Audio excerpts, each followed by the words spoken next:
Di dunia bodybuilding, bahkan dunia workout secara general, ukuran tubuh sering dianggap sebagai patokan keberhasilan. Dirty bulking adalah salah satu cara buat gedein badan dengan cepat. Berbeda dengan lean bulking yang fokus ke makanan sehat dan bertujuan ngebentuk otot tanpa menambah lemak di tubuh, dirty bulking adalah metode mencapai surplus kalori yang tinggi buat memperbesar tubuh dengan cepat.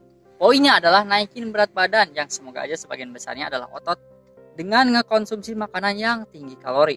Dirty bulking populer di kalangan hard gainers atau orang-orang yang sulit naikin berat badan. Kalori berlebih emang bisa ningkatin berat badan, tapi nggak ada jaminan kalau berat badan itu bakal jadi otot.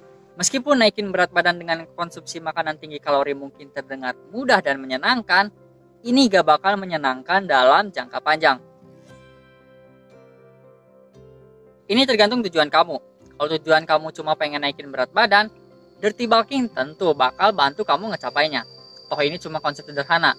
Saat kamu ngekonsumsi lebih banyak kalori daripada yang kamu gunakan, kamu bakal naikin berat badan. Tapi kalau tujuan kamu adalah ngebentuk otot, kamu mungkin perlu pakai metode yang lebih terarah. Dengan dirty bulking, makanan yang kamu konsumsi kemungkinan bakal berkontribusi pada penambahan lemak daripada otot. Jadi ngebutuhin pendekatan yang lebih hati-hati dan konsumsi protein yang memadai. Makanan cepat saji biasanya lebih tinggi kalori, tapi kurang mengenyangkan. Jadi ini mungkin cocok buat yang dirty bulking. Tapi meskipun kamu mungkin ngelihat angka di timbangan naik, ya berarti itu adalah pilihan yang baik. Mengkonsumsi makanan kaya kalori dengan kadar gula dan sodium tinggi bisa nyebabin risiko kesehatan yang serius. Pada umumnya ngekonsumsi makanan apapun tanpa merhatiin nilai nutrisi bukanlah ide yang baik. Saat kamu ngekonsumsi makanan dengan kandungan gula tinggi, gula darah kamu naik. Kenaikan tajam ini nyebabin pankreas kamu ngeluarin insulin. Zat kimia yang bertindak seperti kunci buat sel-sel kamu, ngebuka pintu dan ngebiarin gula masuk. Yang kemudian nyebabin penurunan gula darah dengan cepat. Yang bikin otak kamu nyangka kalau kamu masih lapar. Selain itu, semakin lama kamu punya gula berlebih dalam darah kamu, semakin gak sensitif tubuh kamu terhadap insulin.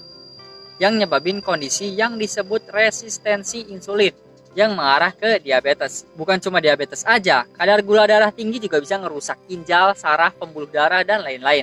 Dan udah jelas juga kalau mengkonsumsi kebanyakan sodium yang sangat banyak terdapat dalam junk food yang seharusnya dikonsumsi sesekali dan dalam jumlah kecil, bisa secara signifikan mempengaruhi tekanan darah kamu. Tekanan darah tinggi bisa nyebabin penyakit jantung dan stroke.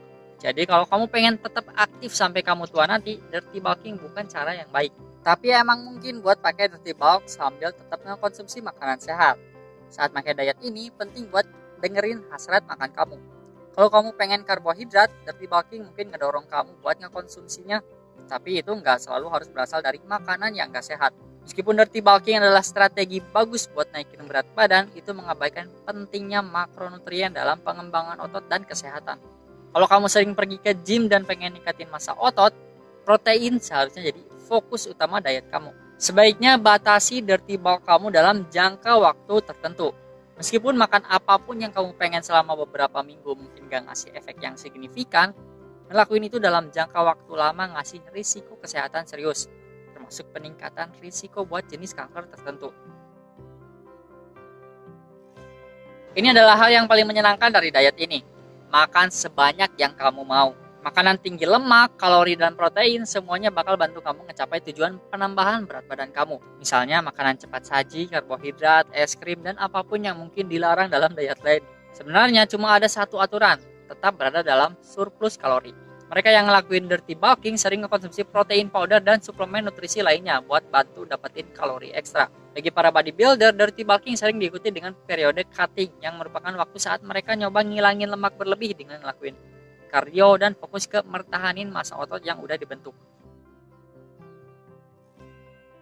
Nah, konsumsi kalori berlebih adalah cara yang baik buat naikin berat badan. Tapi kalau kamu pengen ningkatin massa otot, kamu perlu lebih berhati-hati dengan apa yang kamu makan. Lean bulking atau clean bulking adalah jenis diet bulking lainnya yang meminimalkan penambahan lemak dan fokus pada ngebentuk otot. Diet seimbang yang kaya protein adalah cara terbaik dan sehat buat ngebentuk otot. Jadi kalau kamu pengen naikin berat badan dengan cepat, dirty bulking mungkin metode yang pengen kamu coba. Tapi kalau kamu mikirin efek jangka panjang, lean bulking adalah pilihan yang lebih baik. Subscribe buat dapetin info workout berdasarkan sains lainnya.